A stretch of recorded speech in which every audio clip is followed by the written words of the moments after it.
Good morning, it's Monet here and welcome back to my YouTube channel. Today is all about my hair. I will be interlocking, but first, I've got to start by washing my hair. You definitely want to, start interlocking with a clean scalp. So that's what I'm about to do, and so let's go ahead and get into this video.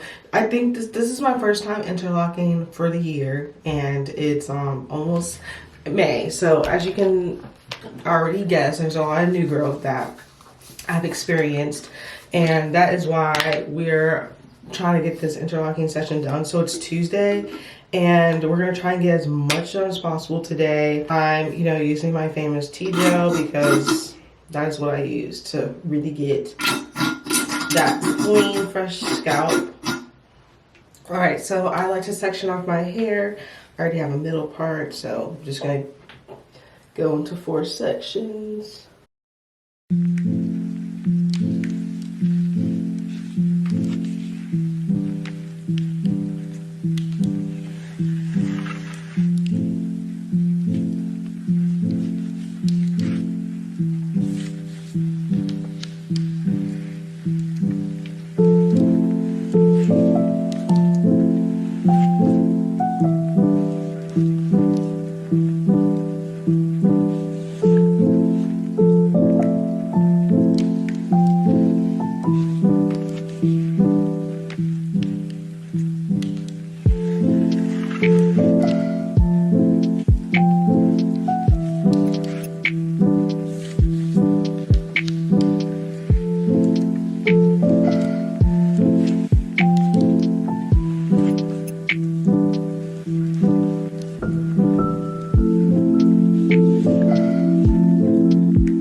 Hey guys, so I wanted to catch you all up about my interlocking session. So it's obviously day 3.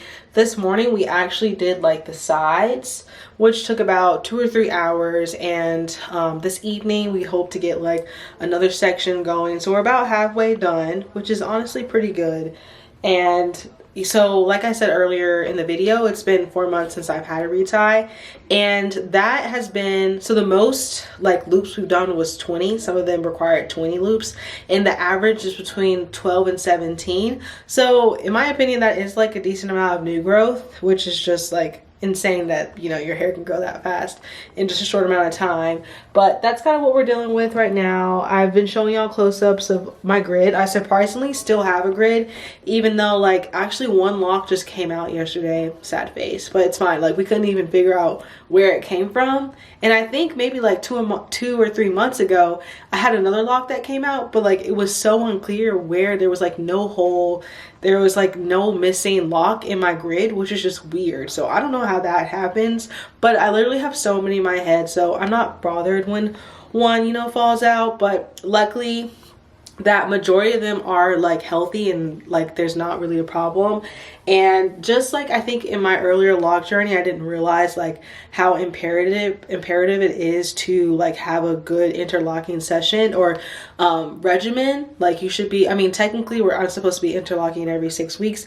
Obviously I do not do that, and I wish I did do better. And like moving forward, I know I keep saying that I want to do better with it, and I am, because I think last year I waited 7 months, which is just like ridiculous. So I'm keeping myself accountable. But what I have realized is that like if I wait a really long time to interlock, they'll have like, I'll have these like big lumps and bumps in my lock.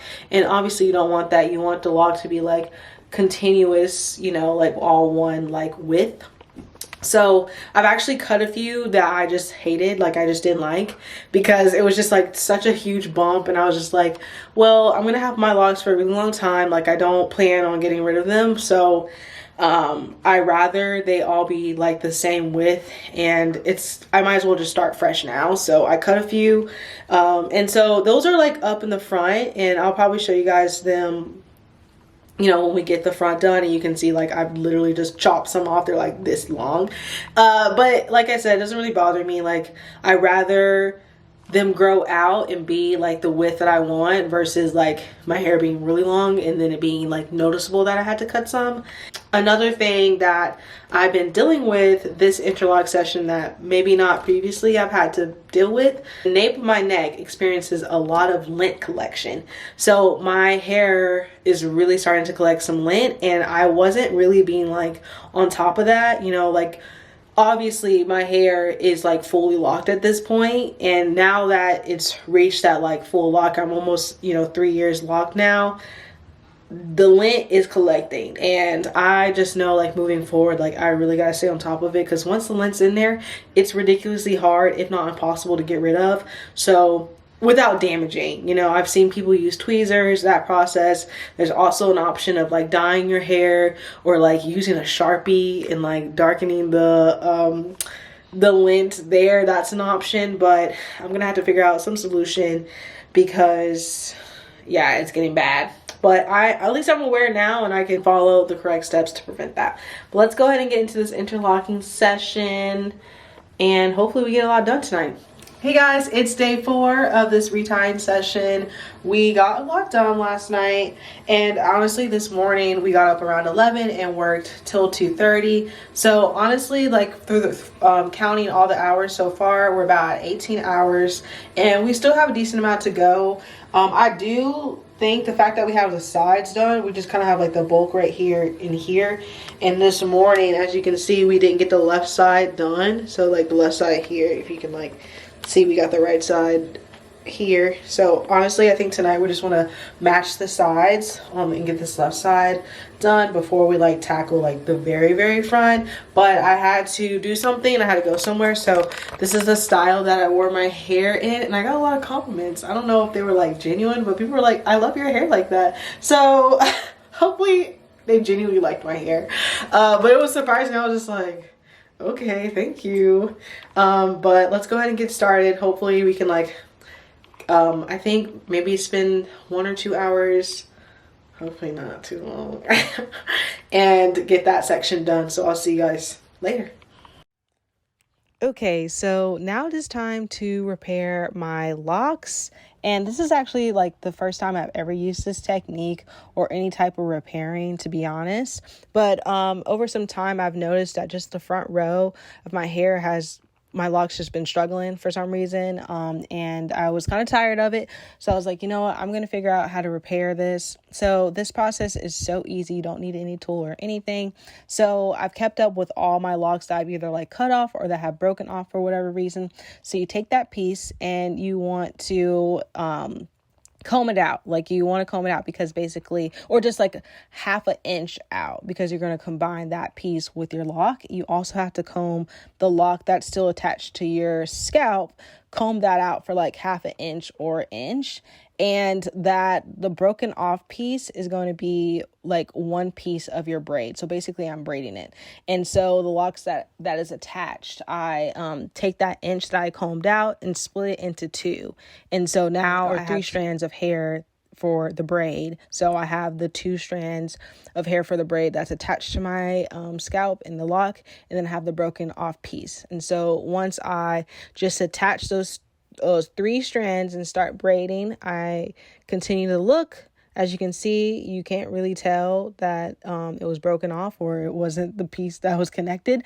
And then after I like finished the braid, I just rub, like as you can see right now, rub the strand so it can be one continuous look.